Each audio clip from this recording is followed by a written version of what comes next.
नमस्कार, स्वागत है आपका हॉर्नबिल टीवी में और मैं हूं आपके साथ शिखा सकलानी। बुलेटिन की शुरुआत करते हैं खबरों के साथ। मुख्यमंत्री पुष्कर सिंह धामी दिल्ली दौरे पर हैं। ऐसे में उत्तराखंड के मुख्यमंत्री पुष्कर सिंह धामी ने नई दिल्ली में केंद्रीय विद्युत मंत्री मनोहर लाल खट्टर से मुलाकात की और राज्य के लिए कई अहम विषयों पर चर्चा की गई।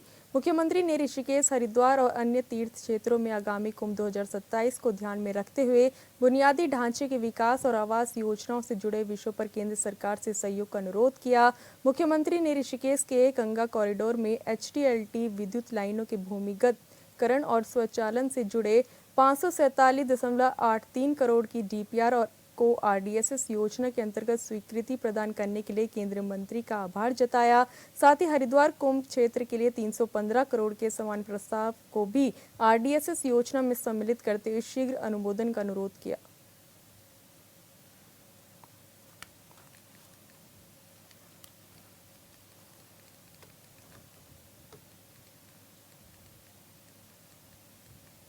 सीएम धामी के निर्देश अनुसार चमोली के जिलाधिकारी ने बद्रीपुरी के हितधारकों को भरोसा दिलाया है। बद्री संयुक्त संघर्ष समिति की ओर से दिए गए ज्ञापन को लेकर DM संदीप तिवारी ने हितधारकों से SDM कार्यालय पर बातचीत की। इस दौरान उन्होंने बताया कि सीएम धामी के निर्देशों पर लोगों की समस्याओं को लेकर 29 अगस्त को सचिवालय देहरादून में प्रमुख सचिव आवास के साथ महत्वपूर्ण बैठक आयोजित की जाएगी, जिसमें सभी संबंधित हितधारक शामिल होंगे। बैठक में सभी पक्षों की मांगों व सुझावों पर गंभीरता से विचार किया जाएगा और जनता के हित में फैसला लिया जाएगा। एशियन और पंडा समाज की कुछ मांगे हैं जो ज्ञापन हम लोगों को प्राप्त हुआ था। माननीय मुख्यमंत्री जी के निर्देशों के क्रम में 29 तारीख को शासन के साथ एक बैठक आहूत की गई है, जिसमें मुझे भी जाना है और सभी स्टेक होल्डर्स को जाना है। जो मांगे हैं इनकी, वो प्राधिकरण में जो बिल्डिंग हाइट के रेगुलेशंस को लेके हैं, नक्शों के पास करने को लेके हैं, और पंडा समाज की कुछ मांगे हैं जैसे पंचवैया मोहल्ला का जो रिपेयर वर्क होना है उसको लेके है, और जो ब्रह्म कपाल में इस बार अलकनंदा जी का पानी आ गया था बढ़ के, उसके संदर्भ में कुछ मांगे हैं, तो उनका निस्तारण किया जाएगा। इस खबर पर ज्यादा जानकारी के लिए संवाददाता संजय कुंवर हमारे साथ जुड़ चुके हैं। संजय, बद्रीनाथ धाम में आंदोलन के बीच सीएम के निर्देश के बाद डीएम ने बैठक की है। ऐसे में क्या कुछ निर्देश दिए गए हैं और क्या रणनीति तैयार की गई है? जी देखिए, आज आंदोलन का 20वां दिन था और इस 20वें दिन में आज कई उतार चढ़ाव देखे गए। बद्रीपुरी में जहां ज्योतिर्मठ की जो पैनखंडा संघर्ष समिति से लेकर के किशोर उपाध्याय जो विधायक हैं टिहरी क्षेत्र से, वो जो है वहाँ पे पहुंचे थे, और उसके बाद जो है कुछ जो उच्च पदाधिकारी हैं बद्री संघर्ष समिति के, वो ज्योतिर्मठ पहुंचे हैं और यहाँ पे जिलाधिकारी चमोली के साथ तहसील परिसर में उनकी एक महत्वपूर्ण बैठक हुई थी, जिसमें जिलाधिकारी चमोली ने विश्वास दिलाया है कि जिस तरह से सीएम धामी के निर्देश जारी हुए हैं, तो उसके तहत जो एक सकारात्मक वार्ता हुई है और जो 29 तारीख को जो बैठक होनी है उसको लेकर के भी यहाँ पे डिस्कस हुआ। हालांकि जो प्रवक्ता हैं बद्री संघर्ष समिति के, उनका कहना है कि सरकार जो है का जो अभी सकारात्मक रुख नजर आ रहा है, लेकिन 29 तारीख तक ये धरना प्रदर्शन जारी रहेगा। अगर सरकार उनकी जो मांगे हैं उनको जो है मानती है, तो सरकार का और पूरे प्रशासन का जो है स्वागत है, और अगर यही अड़ियल रवैया जारी रहेगा तो उनका आंदोलन जो है और तेज होगा। जी संजय, हमारे साथ जुड़ने और तमाम जानकारी साझा करने के लिए धन्यवाद। उत्तराखंड के उत्तरकाशी में 5 अगस्त को बादल फटने के बाद धराली में आज भी लापता लोगों की तलाश जारी है और इस बीच एक अन्य जगह के लोग खतरे में पड़ गए हैं। स्याना चट्टी के पास यमुना नदी का प्रवाह मलबा आने की वजह से रुक गया है, लिहाजा स्याना चट्टी में पानी भर रहा है। निचला इलाका पूरी तरह से जलमग्न हो गया है। लोगों को डर है कि अगर जल्द कुछ नहीं किया गया तो भारी नुकसान तय है।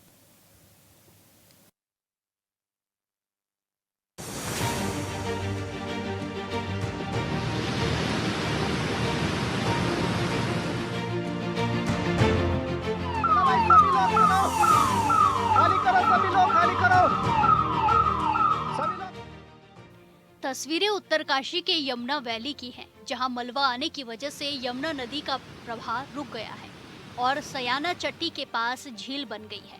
झील में इतना पानी भर गया है कि सयाना चट्टी का निचला इलाका जलमग्न हो गया है। पानी लोगों के घरों में, दुकानों के साथ कई संस्थानों तक पहुंच गया है। ये अलग बात है कि प्रभावित इलाकों को खाली कर दिया गया है। स्कूल में पानी भर गया, पुलिस चौकी पूरी तरह जलमग्न हो गई। झीलों को खोलने के लिए एनडीआरएफ, एसडीआरएफ सहित अन्य कई विभागों के विशेषज्ञ मौके पर मौजूद हैं। किसी तरह पानी निकालने पर विचार विमर्श कर रहे हैं। सयाना चट्टी में हमारे सारी टीमें आ चुकी हैं और मोटर बोट भी हमने रखी है जो यहाँ पे अस्थायी लेक बनी हुई है। इसमें जो पीछे मेरे घटगाड़ दिख रहा है, ये घटगाड़ में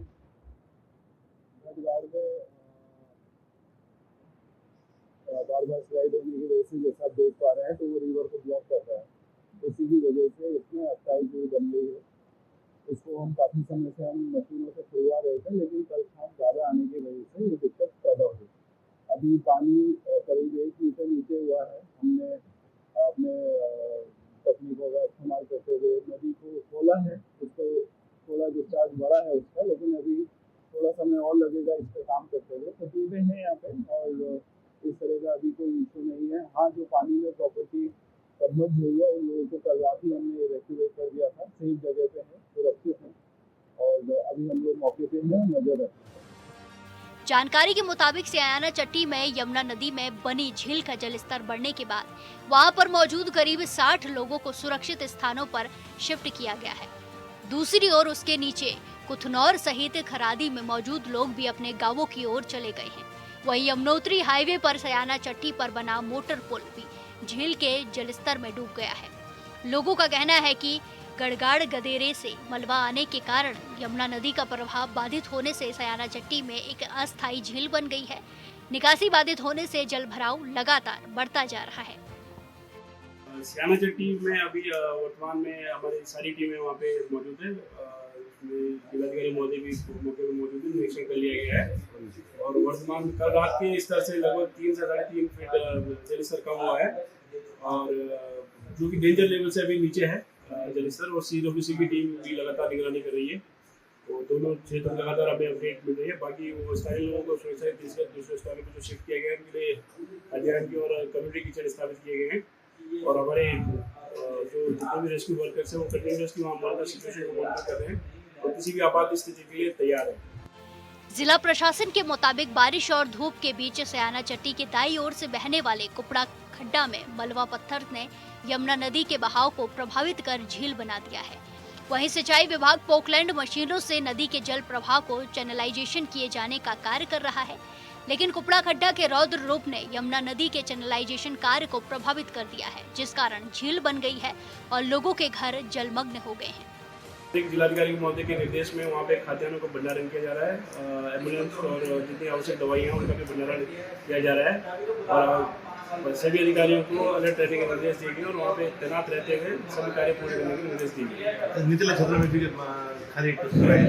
निचले क्षेत्रों में भी सुरक्षा के लिए भी झील का जो मुहाना है उसको खोलने की कार्रवाई की जा रही है और DCR के माध्यम से भी और विभाग के माध्यम से भी हमने निचले क्षेत्रों में नदी के किनारे जाने से भी मना किया और लगातार वहाँ भी पुलिस के माध्यम से निगरानी की जा रही है। तो ये हर्सिल झील पे क्या अपडेट है?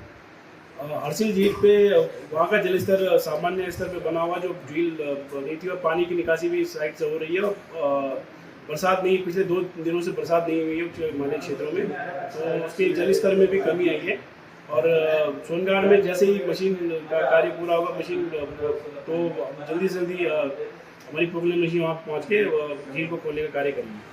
5 अगस्त को उत्तरकाशी के धराली के ऊपर बादल फटने से धराली पूरी तरह बर्बाद हो गया था। कई लोगों की जान चली गई और कई लोग अभी भी लापता हैं। उसी दिन हर्षिल में भी भारी नुकसान हुआ था और अब सयाना चट्टी के इलाके झील की चपेट में हैं। ऐसे में अगर इस अस्थायी झील के पानी की निकासी नहीं हुई तो ये कहना गलत नहीं होगा कि निचले इलाकों में रह रहे लोगों के कई घर जमींदोज हो जाएंगे, क्योंकि लोगों का कहना है कि जलभराव की वजह से नीचे की जमीन खिसक सकती है। उत्तरकाशी से दीपक नौटियाल की रिपोर्ट।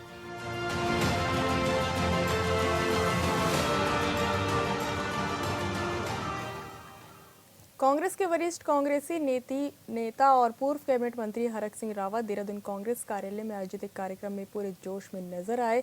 इस दौरान कांग्रेस नेता ने भाजपा के खिलाफ आक्रामक रुख दिखाया और कहा कि जब तक मैं उत्तराखंड में भाजपा का सुपड़ा साफ नहीं कर देता हूं, तब तक मैं माला नहीं पहनूंगा। रावत के इस अंदाज को देखकर उनके साथी नेता ताली बजाते नजर आए। जब इनके अंदेशी कर लेगा उत्तराखंड की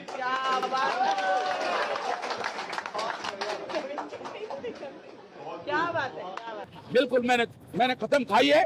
अभी हमारे एनएसआई के लोग मुझे माला पहना रहे थे, मैंने कह दिया मैं माला नहीं पहनूंगा। अच्छा, जब तक भाजपा को हटा नहीं देते उत्तराखंड से, इस कुकर्मी सरकार को हटा नहीं देते, भारत सरकार को नहीं हटा देते, तब तक हरक सिंह रावत माला नहीं पहनेगा, ये मैंने कसम खाई। आपके साथ हो गया, लगातार आपके कोई ईडी डाल दो, सीबीआई डाल दो, जेल भेज दो, हरक सिंह न दबने वाला। मैं मरना पसंद करूंगा लेकिन झुकना पसंद नहीं करूंगा। जब कोई नेता पार्टी में होता है तो फिर उस पार्टी की तारीफ ही करता है, लेकिन जैसे ही वे नेता पार्टी छोड़ता है तो फिर आरोप लगाना शुरू कर देता है। उत्तराखंड में पूर्व कैबिनेट मंत्री और मौजूदा वक्त में कांग्रेस के वरिष्ठ नेता ने एक ऐसा आरोप लगाया जिसे लेकर कई तरह के सवाल उठ रहे हैं। हरक सिंह रावत के बयानों से नेताओं की मंशा सवालों के घेरे में। खनन नीति ने तुम्हारा घर भर दिया।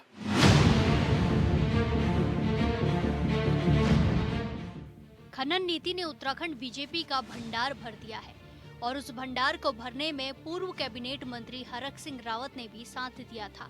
तो फिर जिस वक्त हरक सिंह रावत बीजेपी का भंडार भर रहे थे, तो फिर उस वक्त हरक सिंह रावत ने ये बातें क्यों नहीं बताई जो अब बता रहे हैं? ये भी एक सवाल है। हम और आप जिसे जनप्रतिनिधि चुनते हैं वो कैसे काम करते हैं, हरक सिंह रावत जैसे नेताओं के बयान से समझा जा सकता है। पार्टी में रहते हुए जब हरक सिंह रावत गलत काम कर रहे थे तब इन्होंने किसी से कुछ नहीं कहा और अब सालों बाद आरोप लगा रहे हैं। खनन नीति ने तुम्हारा घर भर दिया, तुम्हारा भंडार भर दिया बीजेपी का। और मैं सच कहूं, जो 30 करोड़ रुपया एफडी बनी है भाजपा को चलाने के लिए, मैं भी उसमें वन मंत्री था, मैंने भी 1 करोड़ से अधिक दिया उसमें पैसा। सब खनन माफियाओं से सुतला के दिया मैंने भी। मेरे पे भी दोस्त है, मैं तो कह रहा हूं मेरी भी जांच होनी चाहिए। उत्तराखंड के पूर्व कैबिनेट मंत्री और मौजूदा वक्त में कांग्रेस के वरिष्ठ नेता हरक सिंह रावत का कहना है कि बीजेपी को चलाने के लिए 30 करोड़ की फंड बनी थी, जिसका पैसा खनन माफियाओं से लिया गया। हरक सिंह रावत ने कहा कि मैंने भी जब वन मंत्री था तब 1 करोड़ से ज्यादा खनन माफियाओं से लेकर दिया था।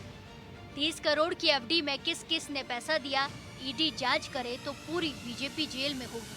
हरक सिंह रावत का कहना है कि जब भाजपा सरकार में वन मंत्री थे तब रामनगर हल्द्वानी के खनन माफियाओं से 10-10 लाख के चेक मंगवाए थे।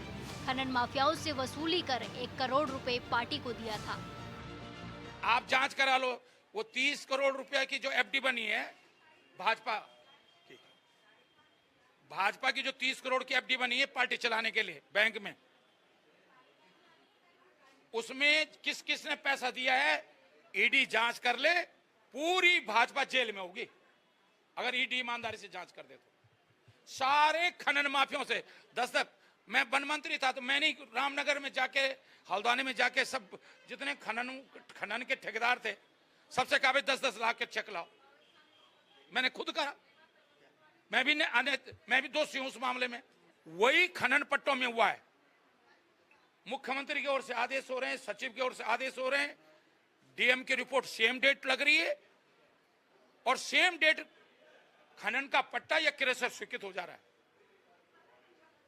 बहुत बड़ा घोटाला है खनन घोटाला। अगर आज ईडी खनन घोटाले की जांच कर दे उत्तराखंड में तो भाजपा सरकार इसमें जेल में होगी। हरक सिंह रावत के इस बयान पर बीजेपी के वरिष्ठ प्रवक्ता सुरेश जोशी ने पलटवार किया है। उन्होंने कहा कि हम पर कई करोड़ की एफडी है, लेकिन ये समझना जरूरी है कि अगर एफडी बैंक में है तो वहाँ 2 नंबर का पैसा नहीं हो सकता। अगर किसी को कोई गड़बड़ी लग रही है तो उन्हें कानून की सहायता लेनी चाहिए, लेकिन केवल सस्ती लोकप्रियता के लिए ऐसी बयानबाजी की जा रही है, इसीलिए हम इसे महत्व नहीं देते। उन्होंने कहा कि जो व्यक्ति पूरे शौर्य मंडल का चक्कर काटकर 5 बार पार्टी बदल चुका हो, उसके बारे में क्या बोला जा सकता है। अगर कोई भी मामला वित्त से लेकर के है, किसी नेता को किसी व्यक्ति को ये लगता है कि ये गड़बड़ है, गलत है, तो मीडिया में आने से पहले उस विषय को कानूनन आपको प्रेजेंट करना चाहिए, प्रस्तुत करना चाहिए। देश के अंदर बहुत सारी एजेंसियां हैं, देश के अंदर माननीय न्यायालय हैं, आप न किसी विषय को न्यायालय में दे रहे हो, न किसी एजेंसी को सुपुर्द कर रहे हो। अगर मीडिया पे कोई विषय दिया जा रहा है तो ये सिर्फ और सिर्फ मुझे लगता है अपनी खोई हुई प्रतिष्ठा, अपनी खोई हुई राजनीतिक जमीन, अपनी अलोकप्रियता मीडिया के माध्यम से, मीडिया का सहारा लेकर के कोई व्यक्ति अर्जित करना चाहता है। इसमें हम क्या कह सकते हैं? भाई अगर उन्होंने लिए हैं तो उसको कोर्ट में जाए ना, वहां जहां पर को उनको लगता है कि ये चीज आपसे कह के तो समस्या का समाधान नहीं होगा, हमसे कह के भी नहीं होगा। अगर कोई चीज गलत हुई है देश के अंदर या प्रदेश के अंदर तो न्यायिक प्रणालियां हैं तो सही। आप हरक सिंह जी से पूछिए कि क्या साहब आप इस विषय को लेकर के किसी न्यायालय पे गए या किसी एजेंसी के पास गए, बीजेपी ने गलत कर रखा है। हरक सिंह रावत के आरोपों में कितनी सच्चाई है ये तो जांच के बाद ही पता चल सकता है, लेकिन इतना तो साफ है कि ज्यादातर नेताओं के विकास कार्यों से कोई मतलब नहीं होता है, बल्कि चुनाव इसीलिए लड़ते हैं क्योंकि अपना और अपने परिवार का भला कर सके। जो लोग जनता से वादा कर चुनाव जीत कर आते हैं वो कुछ ही सालों में लाखों करोड़ के मालिक हो जाते हैं और जनता उम्मीद लगाए बैठी रहती है कि अब कुछ बेहतर होगा, लेकिन ऐसा कभी नहीं होता है। Bureau report, hornbill TV.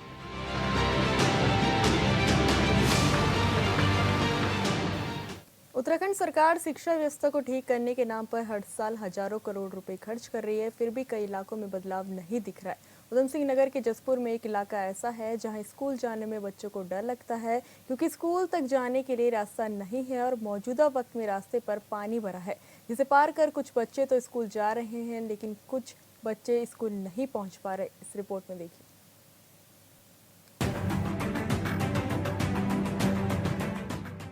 Uttarakhand सरकार शिक्षा को बढ़ावा देने के कितने भी दावे कर ले, लेकिन जमीनी हकीकत कुछ और ही है। कुछ ऐसा ही नजारा जनपद उधम सिंह नगर के विकास खंड जसपुर के गांव मंझरा का है, जहां बच्चों की पढ़ाई के लिए बना राजकीय प्राथमिक विद्यालय इन दिनों तालाब जैसा दिखाई देता है। विद्यालय परिसर में 2 से 2.5 फीट पानी भरा है, लेकिन बच्चे पढ़ाई के लिए इसी पानी में होकर स्कूल आते और जाते हैं। सांप और बिच्छुओं जैसे जीवों के चलते बच्चों और उनके परिजनों को भय बना रहता है। ये मंझरा जो है मौजा है और इसमें प्राइमरी स्कूल, ये बहुत पुराना स्कूल है, करीब 60-70 साल पुराना स्कूल है, 70-75 साल। और आज की दशा ये है कि इसमें 2-2, 2.5, 3-3 फीट पानी भरा हुआ है और इस तरह से बच्चे बीमार भी हो सकते हैं। उनका जिम्मेदार कौन होगा? और कोई अनहोनी हो जाती है तो उसका जिम्मेदार कौन होगा? तो ये सब देखा अनदेखा करा जा रहा है। जब तक ये इसकी व्यवस्था, इसमें मिट्टी भरान ना हो तब तक स्कूल बंद कर दिया जाए। एप्लीकेशन दी लेकिन कोई सुनवाई नहीं हुई और गंदगी भी काफ़ी है। राजकीय प्राथमिक विद्यालय मंझरा में 5वीं कक्षा में पढ़ने वाले बच्चों ने बताया कि स्कूल में काफी पानी भरा हुआ है और कई बार स्कूल में सांप भी देखने को मिला है और पानी के कारण स्कूल आने में परेशानी होती है। ग्रामीणों की माने तो ये स्कूल 60 वर्ष पुराना है और आज इसकी दशा ये है कि इसमें 3 फीट पानी भरा हुआ है। 5 में पढ़ता हूँ। स्कूल का नाम राजकीय प्राथमिक विद्यालय मंझरा विकास 6 जसपुर उधम सिंह नगर। हमारे स्कूल में जो है ना घुटनों तक पानी भरा हुआ है और हमने 3-4 सांप देखे थे लंबे लंबे, और बारिश पड़ती है हमें स्कूल आने से दिक्कत होती है। करी थी बोले कलवाएंगे इसका पानी, बहुत ही डर लगता है। जल भराव के कारण बीमारी का डर सताता है। ग्रामीणों की मांग है कि जब तक स्कूल परिसर में मिट्टी भरान ना हो तब तक इस स्कूल को बंद किया जाए। कई बार शिकायत की गई है लेकिन कोई सुनवाई नहीं हुई। विद्यालय मंझरा में जल भराव होने के कारण बच्चों को आने जाने की काफ़ी समस्या है, अध्यापकों को भी आने जाने की समस्या है। कोई भी ग्रामीण स्कूल में आ नहीं सकते, अपने बच्चों को छोड़ नहीं आते हैं। अधिकारी को इस बारे में लिखित में भी दे दिया है और वैसे भी शिकायत करी है, व्हाट्सएप पे भी घेर दिए हैं, फोटो करवा देंगे। पानी निकलवा दो, एक बार तो पानी भी निकलवा दिया हमने इसका। अब क्या करें, हम तो कह ही सकते हैं। प्राथमिक विद्यालय के हेडमास्टर अभिषेक कुमार का कहना है कि विद्यालय मंझरा में बच्चों को आने जाने में काफी समस्या है और अध्यापकों को भी आने जाने में काफी समस्या है। इस बारे में उच्च अधिकारियों से लिखित में भी शिकायत की गई है और फोटो भी भेज दिए गए हैं। उच्च अधिकारियों ने आश्वासन दिया है कि जल्द ही समस्याओं को दूर किया जाएगा। तो जैसा आप देख रहे हैं, यहाँ घुटनों घुटनों पानी में स्कूल आना पड़ रहा है बच्चों को, तो हमारे बच्चों को जो है इस जोखिम को उठाना पड़ रहा है। और यहाँ पर जो है जहरीले सांप कई बार बच्चों ने देखे हैं, तो उसे लेकर भी समस्या है, बच्चे स्कूल आने से मना कर दे रहे हैं। तो इसलिए जब तक प्रशासन में कोई बड़ा अधिकारी हमारे विद्यालय में दौरा नहीं करेगा, तब तक गांव वाले लोगों की ये मांग है कि हम विद्यालय को खुलने नहीं देंगे। हमारी समस्या को तत्काल समाधान किया जाए, उसके बाद ही विद्यालय अपने उससे खुलेगा व्यवस्थित। इधर उप जिलाधिकारी जसपुर चतर सिंह चौहान ने बताया कि जो समस्या आई है विद्यालय की, आज तहसील दिवस में जिलाधिकारी ने निर्देश दिए हैं। जांच के बाद निस्तारण की त्वरित कार्रवाई की जाएगी। अगर पानी निकासी का कोई रास्ता है तो पानी निकासी की जाएगी। जो समस्या आई है विद्यालय की, उसके संबंध में आज तहसील दिवस में जिलाधिकारी महोदय ने निर्देश दिए हैं कि इसके जांच की जाए और जांच के बाद जो है त्वरित उसका निस्तारण की कार्रवाई करनी है। तो आज ये प्रश्न उठा था तहसील दिवस में, इसको त्वरित जल्दी दिखा लिया जाएगा कि इसमें पानी की निकासी अगर का कोई रास्ता है तो उस तरह से निकासी करेंगे और शिक्षा विभाग के जो अधिकारी उनके साथ जाकर के इसको त्वरित इसकी कार्रवाई की जाएगी। अब देखने वाली बात ये होगी कि क्या अधिकारी इस ओर को ध्यान देते हैं और बच्चों और ग्रामीणों को इस समस्या से छुटकारा मिल पाएगा, या फिर यूं ही बच्चों को पानी के रास्ते से ही स्कूल जाना पड़ेगा। Bureau report, hornbill TV.